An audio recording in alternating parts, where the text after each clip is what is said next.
Viva la información objetiva y profesional. A continuación, 11 Noticias, emisión estelar, en alta definición.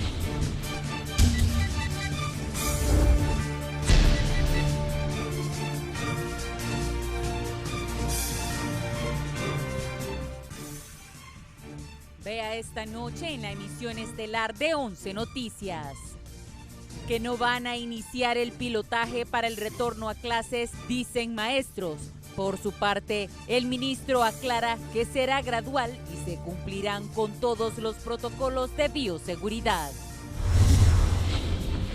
Al límite la red de flujo de oxígeno en el Hospital del Tórax, por lo que autoridades acuerdan no recibir más pacientes con COVID-19.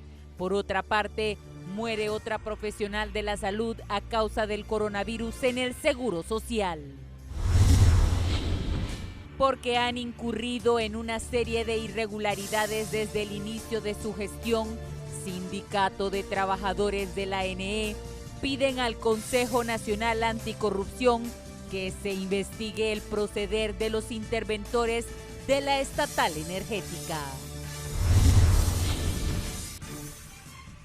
Hola, ¿qué tal? Muy buenas noches. Gracias por acompañarnos e informarse con 11 Noticias, emisión estelar. Como cada noche estamos preparados con nuestra agenda informativa. Les saluda Samantha Velázquez, acompañada por Judith Bellino. Buenas noches, Judith. Buenas noches, Samantha. Es un gusto saludarle y también darle la bienvenida a todas las personas que a esta hora prefieren informarse con 11 Noticias, emisión estelar. Estamos listos también para presentarle nuestro segundo bloque de titulares.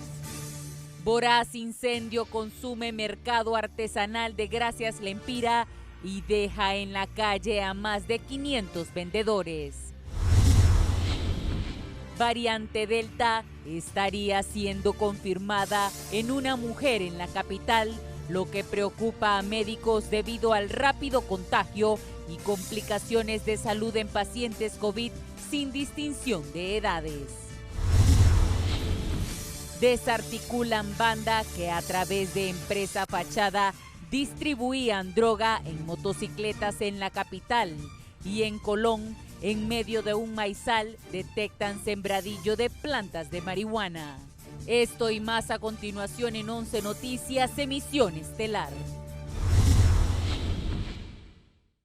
Damos inicio a las informaciones tras el anuncio en cadena nacional por parte de las autoridades de SINAJER y también de la Secretaría de Educación. Docentes dan un no rotundo al inicio de clases semipresenciales, esto debido a la pandemia. Es nuestro compañero Giovanni Villalobos quien nos cuenta más sobre esto. Después que en cadena nacional se anunciara el retorno a clases semipresenciales a partir del 16 de agosto, la dirigencia magisterial dio su rechazo a esta modalidad, pues consideran que las condiciones ni en lo más mínimo están dadas. Firme nuestra posición en contra de cualquier retorno a clases, ya sea de manera semipresencial y menos de manera presencial. Hay una serie de falencias, aseguran, y esto no es solo que debe incluirse los insumos de bioseguridad. ¿Cómo es posible que quieran llevar a los niños a escuelas donde históricamente no han tenido ni siquiera tubería de agua potable? Yo creo que en este momento no existen condiciones para retornar a clases. Yo creo que las autoridades están poniendo en riesgo más bien la vida de los estudiantes. Sin embargo, el secretario de Educación, Arnaldo Bueso, insiste en que la semipresencialidad depende de las comunidades junto a las autoridades de SINAJER. Vamos a iniciar un proceso sistemático donde hay 154 comunidades. Pero eso no quiere decir que en las 154 comunidades se van a abrir los centros. ¿Por qué? Porque hay condiciones. La primera, que todos los docentes deben de estar vacunados con sus 2 dosis. Que todo el personal administrativo debe estar vacunado con sus 2 dosis. Segunda condición, proveer de toda la asistencia en bioseguridad, que esa es competencia nuestra. Asimismo, se prevé que las regiones departamentales de salud estén a la expectativa para un control férreo si se presentan contagios y así suspender la modalidad. Para 11 Noticias, Giovanni Villalobos. Mientras que en la Lima Cortés, la zona cero de los fenómenos naturales ETA y IOTA, pues no hay ningún centro educativo que sirva para el regreso a clases, así aseguran dirigentes magisteriales. En el municipio de La Lima Cortés, zona que fue devastada en su totalidad por los fenómenos naturales ETA e Iota, no existe ningún centro educativo para albergar clases, ni siquiera semipresenciales, según dirigentes educativos. Ni semipresencial, como lo dijo ayer el ministro de Educación. Es totalmente imposible ir a dar clases, principalmente, digamos, la zona de La Lima. Una de las escuelas más grandes y la escuela más céntrica de La Lima, que fue es la zona cero en este momento. No tenemos ni la mínima condición, porque el hecho de que estén las paredes firmes no significa que el interior está todo bien. Aquí perdimos los pupitres, todo el mobiliario escolar. Mientras el director departamental de Educación en Cortés es del criterio que solo podrán recibir clases en aquellos lugares que serán acondicionados en los próximos días. Vamos a ir paso a paso donde hayan estas condiciones. No es que vamos a abrir todos los centros educativos a la vez, de ninguna manera, eso sería irresponsable. Pero sí donde las construcciones, donde fueron destruidas, estén terminadas. Los centros educativos del sector Planeta, solo con el esfuerzo de los padres, han podido sacar las toneladas de lodo que dejaron las inundaciones, pero los pupitres están inservibles. No hay condiciones para poder volver a clase. Una por la pandemia, ¿va?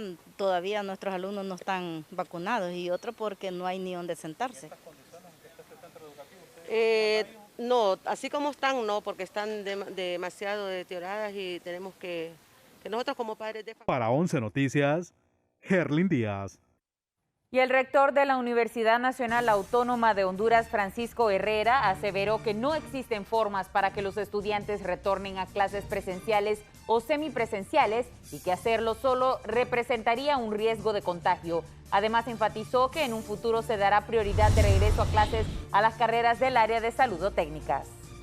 Porque todavía los jóvenes no tienen las 2 vacunas.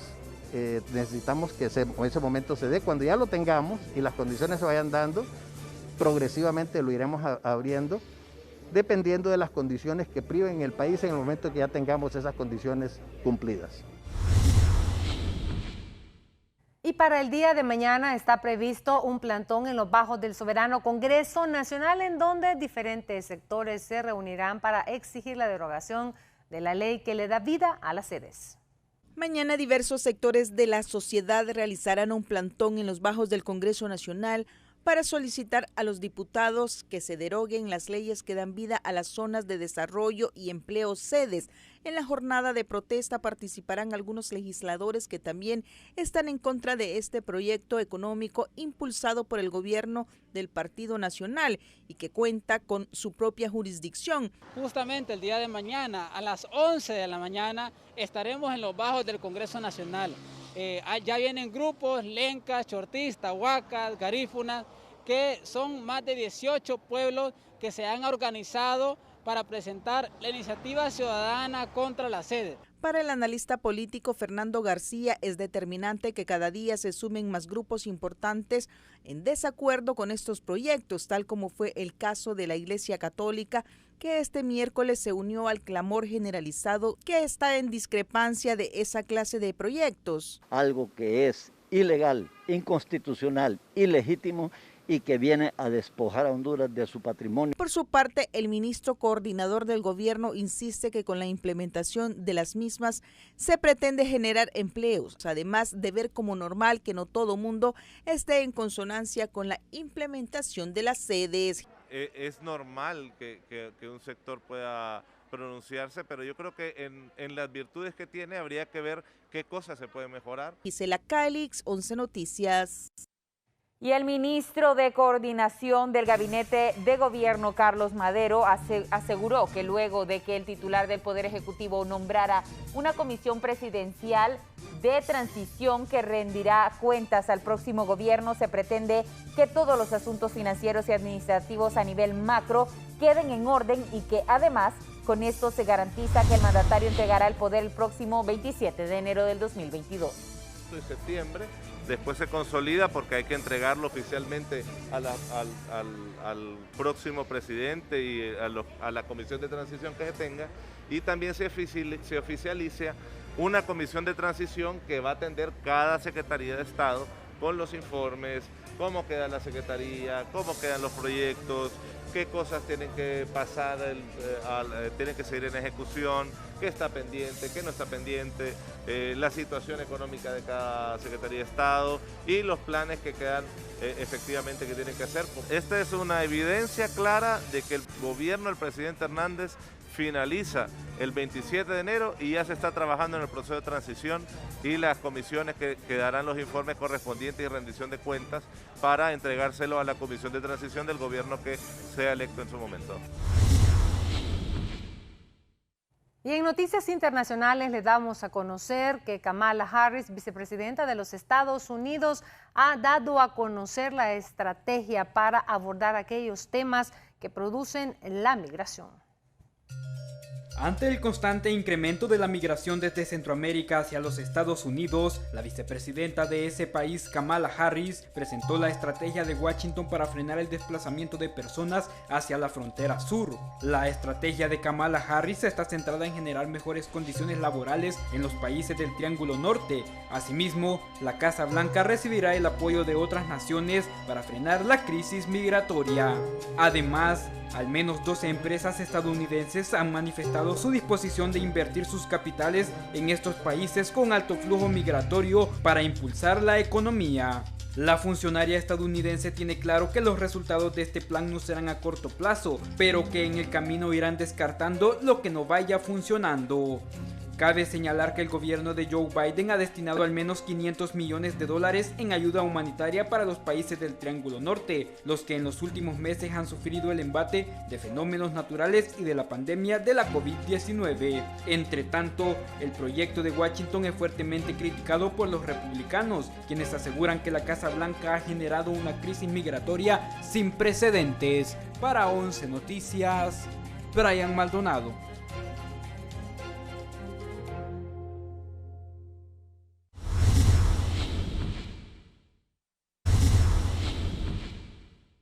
Continuamos con más información a través de la emisión estelar de 11 Noticias y le damos a conocer que el Sindicato de Trabajadores de la Empresa Nacional de Energía Eléctrica ha solicitado al Consejo Nacional Anticorrupción que investigue la gestión de la interventora de la estatal eléctrica.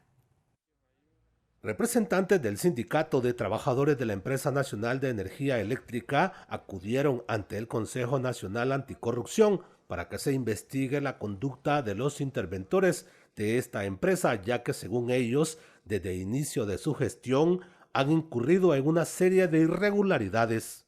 Y hoy realmente lo que está incrustado en Tolentino es un negocio vertical, desde el comisionado interventor, pasa por recursos humanos, el departamento laboral, los asesores de la empresa y así sucesivamente una mafia incrustada dentro del ENE para poder pagar recursos que son derechos de las y los trabajadores.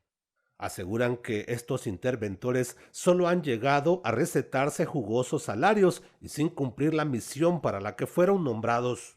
Y a esta fecha de año y medio, poco o nada han hecho los señores comisionados interventores. Sí han hecho algo, hacer incrementos salariales, hacer ajustes de 13º, 14º mes, otras canonjías y otras prebendas. Y es que a criterio de representantes de diversos gremios organizados del país, las cifras de la NE son claras y hasta ahora no muestran mejoras. Al final quien paga las consecuencias de las malas administraciones es la gente. Mire cuánto le mete el Estado mensualmente a la NE. Hay que rescatar la NE y no tomen decisiones orientadas a poner a la NE en condiciones de insuficiencia financiera, administrativa, o de cualquier otro tipo que sea para justificar una intervención privatizadora. Desde 2018 se planteó un plan integral para, digamos, resolver este problema de la ENE. Habían varias cosas que hacer que no se han hecho hasta la fecha. Para 11 Noticias, Víctor Valladares. Y el gobierno y el sector Palma han firmado un convenio que beneficiará a más de 18,000 familias. Un acuerdo que beneficiará a miles de hondureños en materia de infraestructura y obtención de créditos firmaron los productores de palma aceitera y el presidente de la República, Juan Orlando Hernández. Pero son 16,000 familias de productores, más todos los que trabajan en la industria. Entonces es un sector de alto impacto y por eso estamos como recopilando todo un trabajo que tenemos de hace 8 años y dejarlo plasmado en un documento que le dé certidumbre al sector y también que le sirva a los candidatos, a diputados, alcaldes, presidentes, para que también tengan un punto de partida con un sector que es muy importante para el Estado de Honduras. El mandatario detalló que hay 50 millones de lempiras disponibles para la pavimentación de 44.5 kilómetros del tramo que conduce entre Guaymas y Baracoa, lo que se le conoce como el Corredor Palmero. Y esto significa que vamos a hacer el programa Vida Mejor con ellos, con sus familias, 400 viviendas. Porque la vez pasada que vine me encontré a muchas familias que lo perdieron todo y que tenemos que reubicar. Ellos van a poner la tierra y nosotros vamos a hacer las casas. También la calle que va a ir de aquí de Puller hasta llegar al sector de Puerto Cortés como una calle alternativa para todo este flujo de camiones y rastras que van con palma y con otras cosas, banano, entre otras cosas. Pero le va a ayudar a Progreso, le va a ayudar a San Pedro. Los productores de palma le entregaron una placa de reconocimiento al gobernante por apoyar a las comunidades más afectadas durante las inundaciones provocadas por las tormentas tropicales ETA y IOTA en noviembre pasado. Jamás en la historia, yo les he preguntado a algunos de ustedes, desde el huracán Fifi, el Mitch, ustedes solos habían salido adelante, pero ahora todas las comunidades, las 12 comunidades que quedaron completamente aisladas por 15 días, tuvieron respuesta del gobierno. Y eso, gracias, señor presidente, a usted por eso. Y un informe que ha dado a conocer el Consejo Hondureño de la Empresa Privada es un tanto desalentador, el cual indica que 9 de cada 10 hondureños presentan problemas de empleo. 9 de cada 10 hondureños enfrentan problemas de empleo, una situación alarmante y crítica entre la población económicamente activa del país, de acuerdo a un informe del Consejo Hondureño de la Empresa Privada. El INE calcula de que hay aproximadamente 500,000 personas que han perdido o que forman parte hoy de esa estadística del desempleo abierto y que 7 de cada 10 hondureños se encuentran dentro de la informalidad, que era aproximadamente lo que nosotros también veníamos señalando. Hoy en día 9 de cada 10 hondureños estamos presentando problemas de empleo.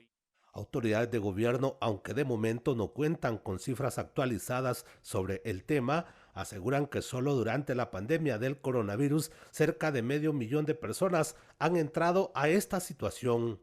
Los suspendidos al cierre de febrero rondaron los 160,000 hondureños despedidos y los desempleados se incrementaron en el año 2020 en 200,000, lo cual llegaron a 450,000 en su totalidad. De acuerdo a representantes de las centrales obreras, hasta ahora tampoco el gobierno ha logrado hacer los esfuerzos para bajar estas cifras. Tenemos un rezago en el tema de empleo, un rezago de muchos años. Se estima que 2,5 millones de hondureños ya se encuentran en el empleo informal y más de 1 millón de personas ahora ocupan la cifra del desempleo abierto en Honduras. Para 11 Noticias, Víctor Valladares. Y el Servicio Nacional de Sanidad e Inocuidad Agroalimentaria, SENASA, a través de las Direcciones Técnicas de Salud Animal y Cuarentena Agropecuaria al sector porcicultor y población en general, comunica: 1. Que el día 28 de julio del año en curso, el Departamento de Agricultura de los Estados Unidos notificó la presencia de peste porcina africana en República Dominicana, enfermedad transfronteriza que provoca mortalidad en los cerdos, no presente en Honduras, pero endémica en otros países del mundo, misma que no representa una amenaza para la salud humana. 2. En ese sentido, SENASA está tomando todas las medidas necesarias para evitar la introducción de la enfermedad a territorio hondureño con el fin de prevenir el riesgo en la porcicultura nacional. 3. El país no mantiene vínculo comercial de animales vivos, productos y subproductos de origen porcino con República Dominicana, por lo tanto, no se realizan importaciones de esta especie. 4. Se les recomienda al sector porcinocultor fortalecer las medidas de bioseguridad en todas las granjas porcinas como medida preventiva. En otro orden de temas, le damos a conocer que el Pino y Salvador de Honduras pues le están solicitando al Consejo Nacional Electoral agilicen la inscripción de la Unión Nacional Opositora por Honduras. Miembros del PIN-USD y del Partido Salvador de Honduras piden a las autoridades del Consejo Nacional Electoral agilizar el dictamen para la inscripción de la Unión Nacional Opositora por Honduras 1, que integran ambos partidos políticos en el nivel presidencial. Nosotros esperamos que la resolución sea favorable, que no hayan obstáculos para alterar la paz política de la nación y que se permita que la unidad nacional opositora, que es el partido Pino y el narralismo, puedan llegar al poder sin problemas. Los miembros de la UNO dicen que el tiempo ya se les hace corto para poder organizar e iniciar la campaña proselitista a nivel nacional. Además que se deben ubicar en la papeleta las fotos de los candidatos que aglutina la planilla presidencial conjunta. No solo de la Unidad Nacional Opositora, ha tardado también en dar el informe final de los demás partidos que no participamos en primarias.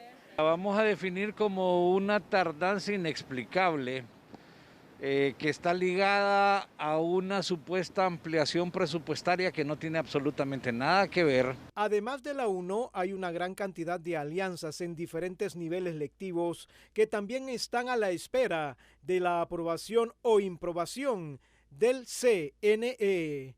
Guillermo Paz Manueles, 11 Noticias. Y sectores califican como positivo que el Congreso Nacional esté casi listo para aprobar el presupuesto.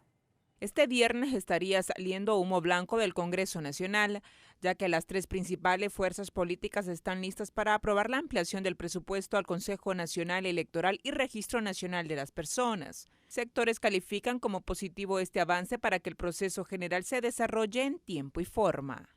Celeridad al Congreso Nacional, diputados, despójense de su bandera partidaria, piensen en Honduras, piensen en lo que puede dejar como resultado un proceso conflictivo.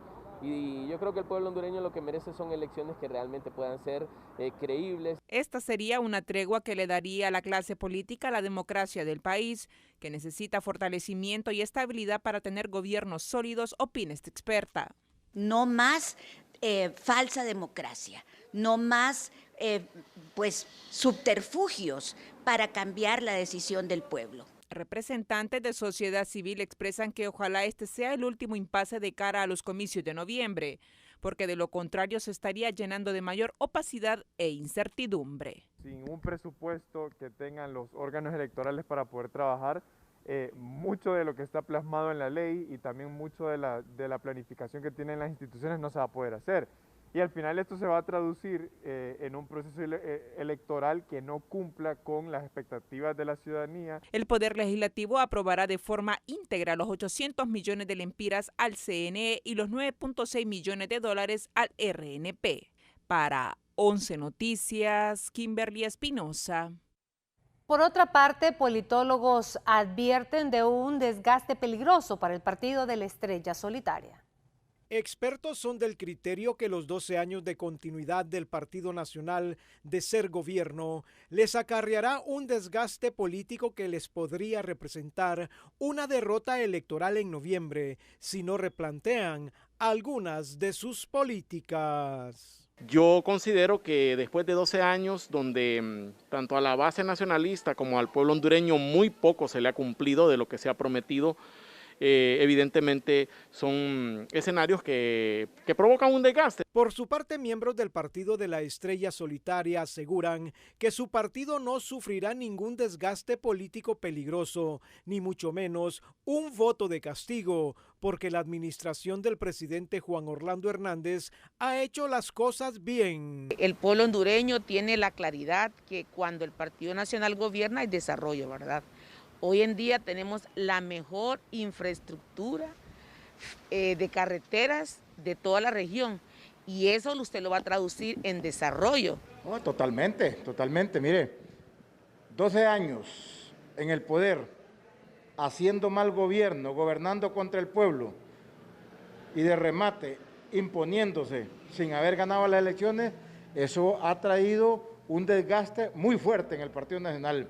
Analistas aducen que toda institución partidista hecha gobierno sufre un desgaste natural que, como puede ser normal, también puede ser riesgoso. Guillermo Paz Manueles, 11 Noticias.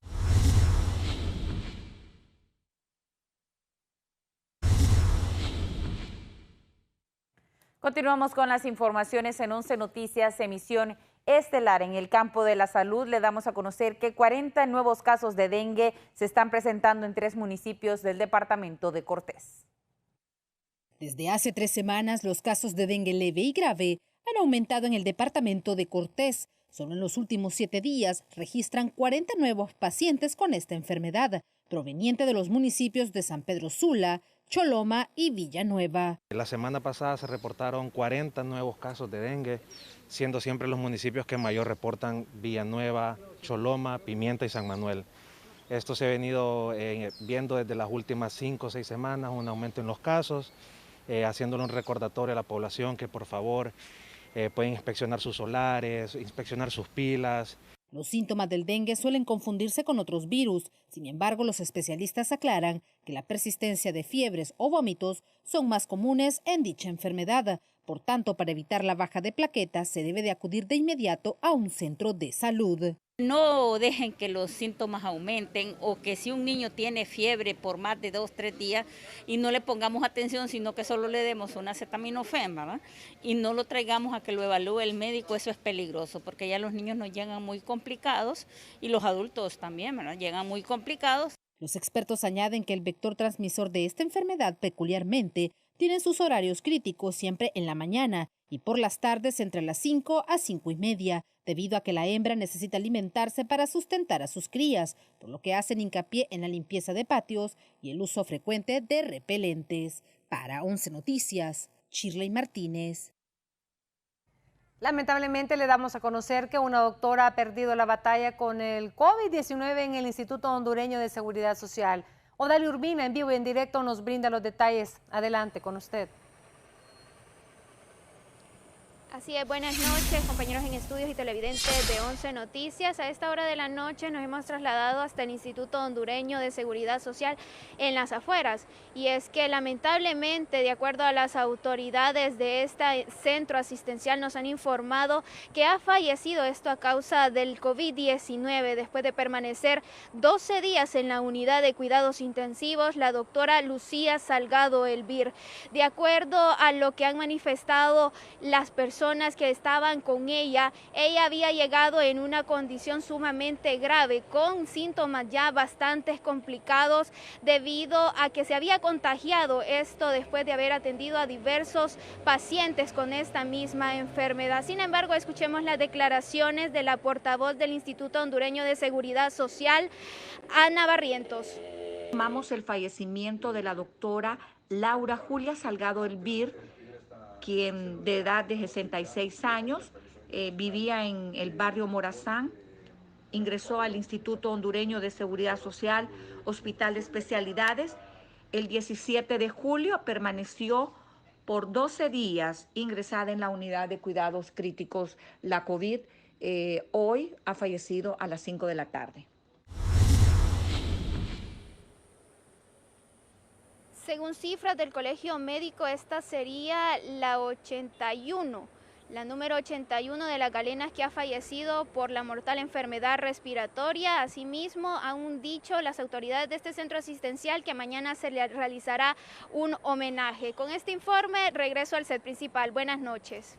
Para usted, muchísimas gracias, Odalia Urbina. Ya vemos que van sumando las víctimas del COVID-19 en el país. Esta vez una galena, pues, ha perdido la batalla contra esta mortal enfermedad. Y también las malas noticias se siguen sumando, dándole a conocer que aumenta la crisis en el Hospital del Tórax, esto por la falta de oxígeno para pacientes. La crisis en el Hospital del Tórax tiende a complicarse aún más. Las carencias van desde la falta de medicamentos y cupos a la escasez de oxígeno para pacientes contagiados del COVID-19. Ante esta situación, este día se tomó la decisión de no seguir aceptando a personas que necesiten alto flujo. El problema es que nosotros no podemos seguir recibiendo pacientes que necesiten alto flujo. Entonces, ¿qué le queda a la población o qué nos queda? Cuidarnos, porque no vamos a disponer con cupo para pacientes que necesiten alto flujo. Sin embargo, en otros centros asistenciales como el Hospital Escuela aseguran no tener problemas con el abastecimiento de este gas médico indispensable para los pacientes graves por esta enfermedad. Sí, así es. Ya el año pasado, pues al comienzo de la pandemia y proyectándonos a que el Hospital Escuela iba a ser un centro de referencia de pacientes críticos, pues se decidió y prontamente realizar las gestiones para tener esta estructura que ustedes miran a mis espaldas en un tanque de oxígeno líquido de casi unos 45,000 litros. Ante los reclamos desde el tórax, autoridades aseguran que en ningún momento han dejado de abastecer a este centro asistencial. Y si bien es cierto que se dio una falla en el oxígeno en las últimas horas, fue algo que se solucionó en 5 minutos. Últimamente nos está tocando llenar los dispensadores de oxígeno cada día, cada 2 días. Antes era cada 2 semanas, cada mes, pero recuerden que la demanda hoy es muy grande. Y entonces, pero esto va dependiendo, ya la empresa sabe en qué momento y cómo lo está haciendo. Para 11 Noticias, Fernando Arteaga. Ya escuchó a usted, a la doctora Nora Maradiaga. Solo nos queda a la población cuidarnos para no ir a dar a un hospital en donde no hay cupos y también se está restringiendo pues el uso del oxígeno. No habrá vacuna que a usted le ayude si no se cuida. Aunque vea usted la noticia que le damos a conocer a continuación, la ministra de Salud y también precisamente el coordinador de gobierno, Carlos Madero, recibieron este jueves 42,120 dosis de la vacuna anti-COVID de Pfizer. El lote es parte de las compras directas realizadas por el Estado con la casa farmacéutica y ya suman un total de más de 200,000 vacunas. Pidiendo un importante lote, ¿verdad? Que nos va a servir para seguir cumpliendo con esas jornadas de vacunación que estamos desarrollando a nivel nacional. Siempre hemos manejado que el proceso de vacunación es una de las grandes estrategias que tenemos para el control de la pandemia, pero que no es la única ni la más importante. Tenemos que complementarla con el trabajo comprometido, con las acciones comprometidas de la población hondureña.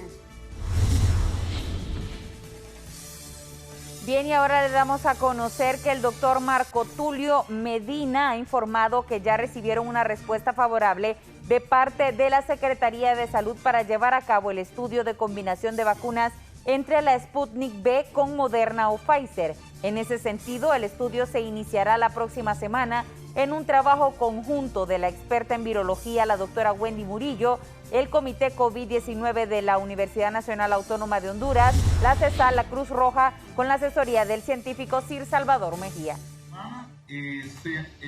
Habiendo cumplido toda la documentación correspondiente normativa, nosotros ya tenemos la documentación a ser enviada, la segunda parte de la documentación a la Secretaría de Salud, y esto realmente abre una opción bastante importante. Sí, es relevante resaltar el hecho que la Universidad Nacional Autónoma de Honduras ha venido promoviendo que se haga el acceso a cualquier vacuna, incluyendo la Sputnik.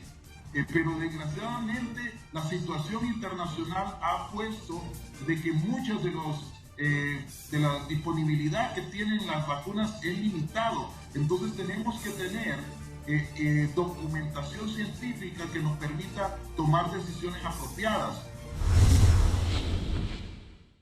Fernando Arteaga nos da a conocer que ya se reporta el primer caso de la variante Delta en el país. Ha trascendido que en Honduras ya hay casos de la variante Delta del COVID-19 debido a que se detectó a una paciente que se agravó de manera rápida con síntomas característicos de esta cepa. Sin embargo, lamentablemente el país no cuenta con la capacidad para confirmarlo de manera científica, aseguran expertos. Pero como en Honduras siempre llegamos tarde para todo, siempre, nosotros vemos que estamos a la cola siempre en todo, pues no se aprovechó todo ese tiempo en el que no se habían presentado esas nuevas variantes para fortalecer el laboratorio de virología y permitir entonces poder identificar la presencia de esas nuevas variantes a través de un estudio genómico. La presencia de la cepa Delta es casi segura, al observar la rápida manera en la que se complican los pacientes y la expansión de los contagios a lo largo y ancho del país. Pero no solo es la Delta, sino que todas las variantes, aseguran otros expertos. Ahora, las otras 3 variantes también son muy agresivas. Nosotros vemos cómo nos hemos mantenido en epidemia desde el mes de abril, no hemos bajado el número de casos, las personas siguen falleciendo, vemos una elevadísima transmisibilidad debido a esta variante. Por su parte, autoridades aceptan no poder confirmar en este momento la presencia de esta variante. Por eso, en las próximas horas enviarán 50 muestras a un laboratorio en Panamá. Nosotros mandamos 50 muestras y dentro de esas 50 puede ser cualquiera de ellos. Doctora, ya han mandado pruebas a Panamá. ¿Cuándo estarían en el país? No, mañana se van las pruebas. Mañana se mandan. ¿Cuántas se mandan? 50. 50, ¿y cuándo estarían acá, doctora? Nosotros calculamos que en unas 2 semanas tenemos los resultados de Panamá, que es más rápido. Para 11 Noticias, Fernando Arteaga. Y el COVID-19 no da tregua, se aceleran los casos y los decesos, esto en la zona norte del país.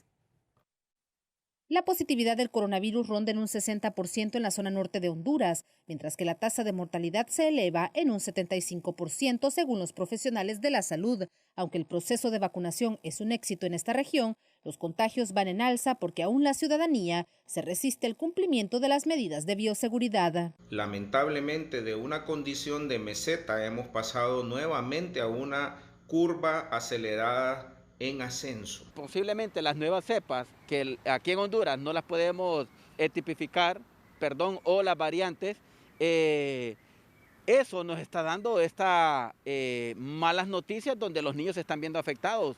Los expertos señalan que antes de la pandemia el sistema hospitalario ya experimentaba un déficit.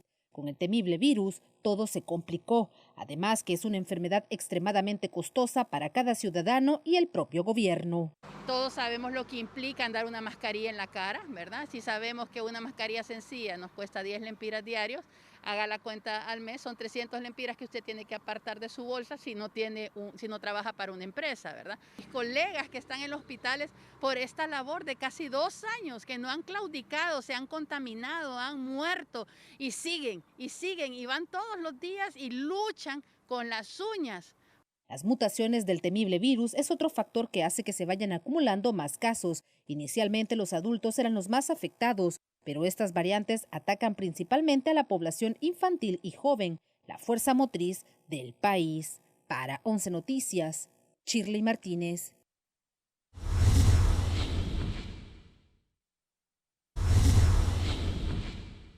Gracias por continuar con nosotros. Les damos a conocer que un voraz incendio consumió el mercado municipal de Gracias Lempira. Al menos 500 locatarios del mercado San Marcos en el municipio de Gracias Lempira perdieron todo luego que un voraz incendio consumiera sus negocios.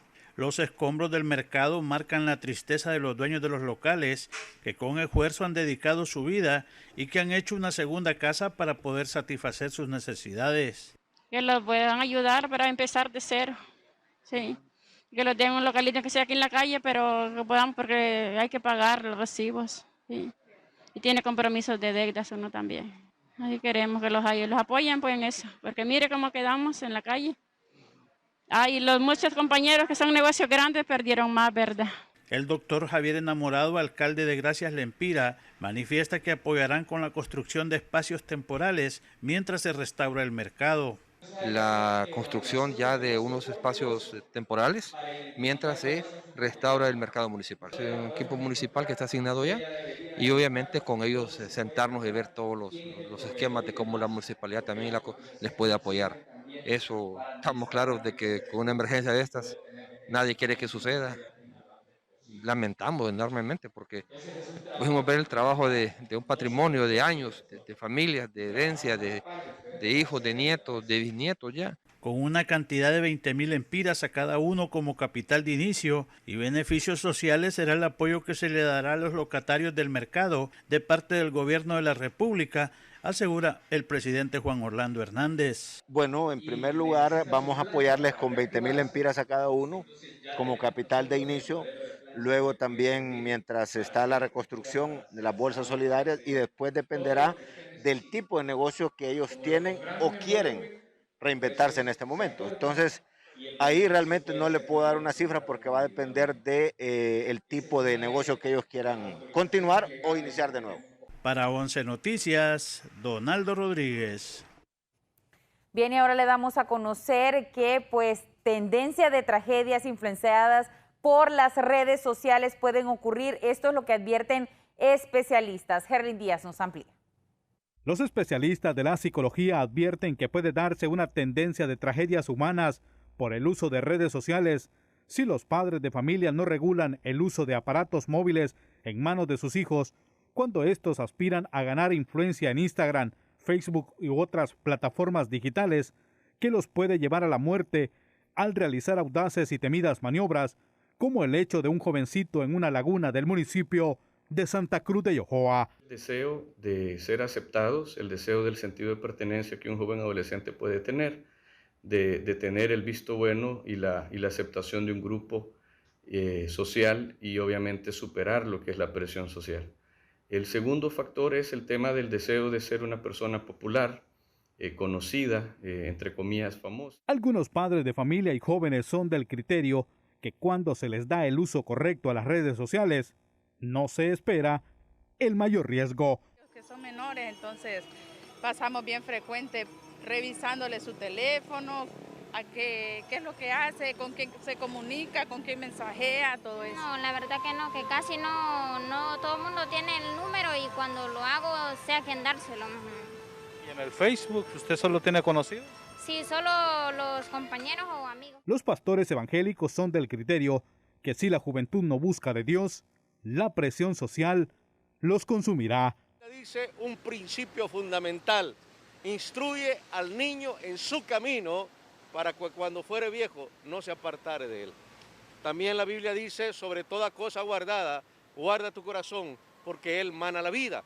En estos momentos vemos que los jóvenes están siendo bombardeados a través de las redes sociales, están siendo incitados. Para 11 Noticias, Herlin Díaz.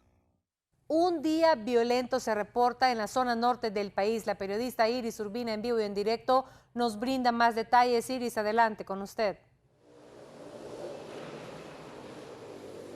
Gracias. Sí, al menos 3 ataques violentos se han registrado en 3 sectores del norte del país, donde 3 personas han perdido la vida y una ha resultado herida. Uno de los hechos se registró en la aldea Camalote, esto en el Progreso Lloro, donde sujetos desconocidos precisamente atacaron a unas personas que se encontraban en unos locales comerciales. En el hecho murió un hombre quien, según los elementos que brindaron las autoridades, se trata de un taxista y comerciante, así como también resultó herida una fémina que se encontraba en el lugar. Hasta el momento las autoridades no han brindado los motivos por el cual estos sujetos protagonizaron este ataque criminal en esta zona del Progreso Lloro, que lamentablemente cobró la vida de este taxista y comerciante, así como también esta fémina resultó herida. Mientras tanto, en el municipio de La Lima, en la colonia Los Pinos, también se registró un hecho violento exactamente en el Polideportivo Chulavista, donde un hombre de 51 años fue atacado a balazos, muriendo en el instante producto de las heridas provocadas por arma de fuego. También, horas más tarde, en la colonia La Unión, enfrente de su casa, fue asesinada una fémina de 29 años de edad que ha sido identificada hasta el momento por sus familiares como Karen Gabriela López Erazo, de 29 años. La información a esta hora de la noche en cuanto a los hechos violentos que se han reportado aquí en el norte del país, tanto en el Progreso, el municipio de La Lima, y aquí en San Pedro Sula, con la muerte de esta fémina de 29 años. Con esto retorno con ustedes. Muchísimas gracias, Iris Urbina, quien nos informaba desde la zona norte de nuestro país.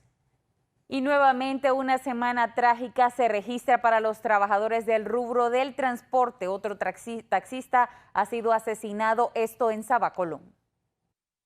Una persona de oficio taxista perdió la vida de manera violenta en el municipio de Sabá, departamento de Colón.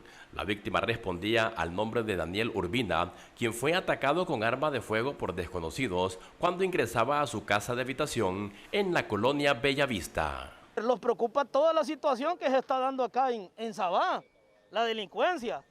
Los preocupa todo eso, pero igual eso está para la policía porque ellos son los que tienen que estar acá viendo la seguridad de nosotros. No, don Daniel no los había dicho que tenía algún problema. Impecable, ¿para qué? De repente, hoy estamos aquí, mañana no estamos. Según la Policía Nacional, están investigando para dar con el paradero de los responsables de este hecho criminal. Queremos decirle que la Policía Nacional, después de haber, junto con las autoridades que corresponden al hecho de levantamiento de esta persona que falleció en Sabá, pues se está trabajando en labores de vigilancia y ubicación para dar con las personas que participaron en este hecho. Estamos trabajando en ello, las unidades investigativas de nuestra policía está trabajando en este y otros casos que han ocurrido en nuestro departamento de Colón. En el mes de julio, 3 taxistas han sido asesinados en los municipios de Olanchito, Tocoa y Sabá. Para 11 Noticias, imágenes de Mario Luis Meléndez, les informó Mario Cano. Y según un exdirector de investigaciones, pues afirma que ya deberían haber avances en las investigaciones del asesinato de exdiputada. A criterio del exdirector de investigación criminal Leandro Osorio, ya debería haber avances en la investigación del asesinato de la exdiputada y extinta candidata liberal Carolina Echeverría Hayluck, a quien desconocidos le arrebataron la vida en su propia casa. Las primeras 72 horas son fundamentales para tener un indicio racional y para poder hacer las primeras capturas, pero desgraciadamente acá ya ha transcurrido el tiempo y el tiempo que pasa, en un minuto que pasa, es la verdad que huye. En investigación no nos podemos dar el lujo de que pase el tiempo. ¿Por qué? Porque las evidencias materiales pueden desaparecer, las evidencias encontradas en la escena pueden diluirse. Sin embargo, los especialistas creen que este caso es un tanto complejo por el entorno en que envuelve el expediente. Que fue muy elaborado, iban con trajes de médico, las personas que hicieron el atentado y todo, por lo cual yo sí descarto honestamente la tesis inicial que era un asalto. Por el momento, la Unidad de Delitos contra la Vida del Ministerio Público continúa con las pesquisas, cuyos detalles no pueden revelarse por cuestiones obvias. Un equipo multidisciplinario coordinado por agentes de tribunales adscritos a la Fiscalía Especial de Delitos contra la Vida continúan desarrollando una serie de diligencias de investigación para esclarecer la muerte violenta de la abogada y exdiputada Carolina Echeverría. La abogada Echeverría Hayluck fue asesinada en su casa de habitación el domingo recién pasado por personas que se disfrazaron con indumentaria médica para lograr su macabro objetivo. Para 11 Noticias, Giovanni Villalobos. Iris Urbina nos da a conocer que han identificado a reos asesinados en la cárcel de máxima seguridad en Ilama, Santa Bárbara, esto tras un enfrentamiento entre miembros de una misma estructura criminal.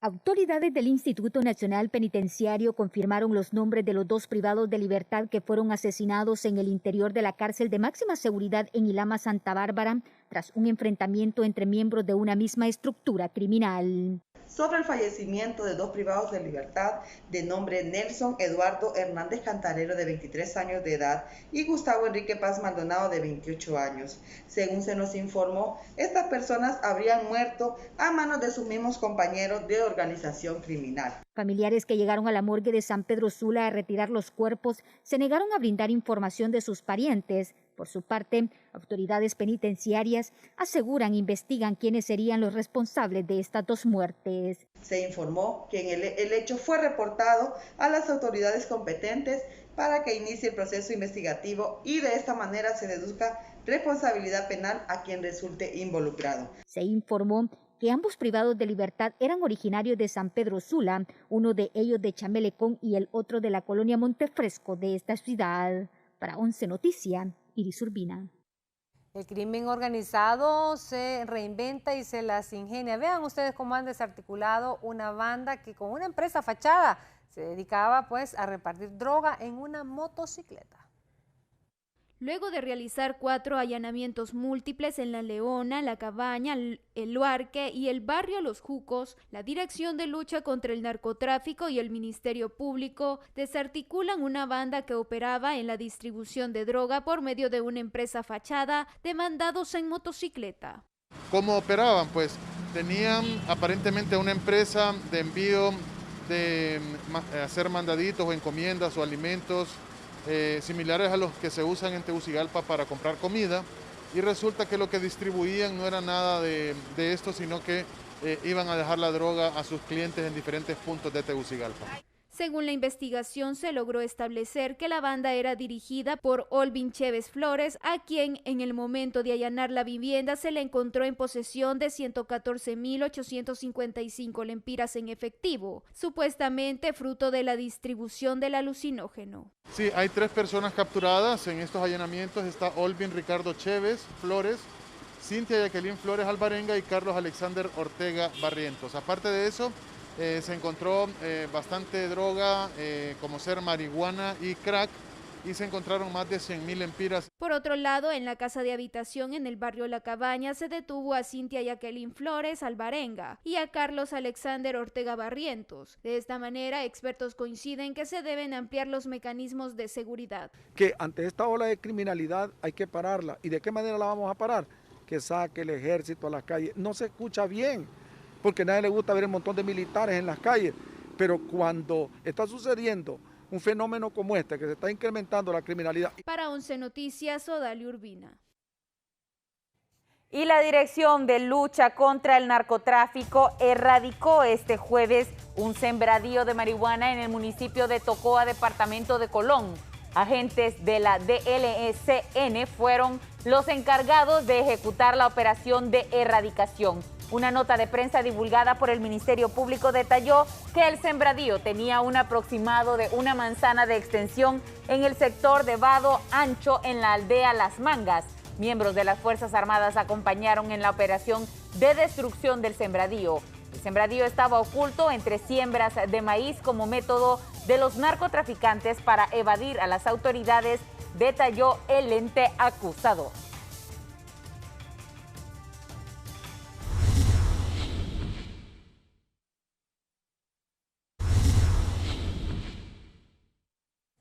Continuamos con las informaciones y antes de despedirnos, en nombre del licenciado Raúl Valladares, nuestro director de prensa, pues él nos pidió que le diéramos las gracias al alcalde de Choluteca por este detalle que ha tenido con él. Esto en el marco del bicentenario, el alcalde Quintín Soriano le ha enviado pues esta caja con quesos que son pues oriundos de Choluteca y que según lo que me contaba Judith, pues es su producto de muy buena calidad. Pues definitivamente que el alcalde tiene en alta estima al licenciado Raúl Valladares porque le regaló producto de calidad. Son quesos elaborados bajo las más estrictas normas de higiene y por supuesto de calidad. Son muy ricos, no es cualquier queso y los elabora, sí, ahí en el barrio de Los Mangos, el doctor Oscar Pinel. Ellos han tenido una bonita amistad con eso de la pandemia. Los doctores Pinel han asesorado mucho al alcalde Quintín Soriano. Imagino que igualmente pues es como una retribución en apoyo de estos quesos. Así que yo sé que con un buen vino, porque así se tienen que, son quesos maduros, madurados, añejados, tienen un proceso, bueno, no es que tiene por el montón, sino que a medida, ¿verdad?, van madurando, así mismo van saliendo al mercado. Él los está exportando también, es un producto muy solicitado, orgullo sureño, me siento orgullosa de eso. Bueno, yo ya lo probé y le digo aquí a Marlon Mejía que en el próximo viaje tenemos que traer esos quesitos, Samantha, para que todos comamos acá. Y preguntarle al licenciado Raúl Valladares qué tal le parecieron los quesos, claro, porque sin duda alguna, pues este es el detalle que ha tenido el alcalde Quintín Soriano con él en el marco del bicentenario y él nos pidió, pues nos envió el mensaje que le diéramos las gracias al alcalde por tan lindo detalle.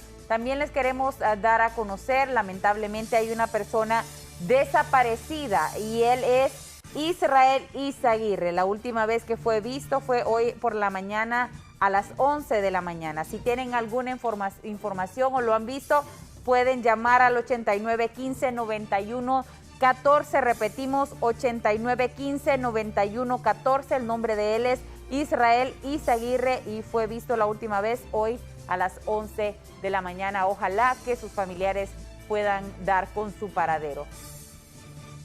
Y con esto nosotros llegamos al final de las informaciones por este jueves. Nos despedimos, pero recuerde que todavía está la mejor programación de Canal 11. A continuación está aquí ya con nosotros, aquí cerquita con nosotros, el gallo de los deportes, Marlon Mejía. Se queda con ustedes. Buenas noches.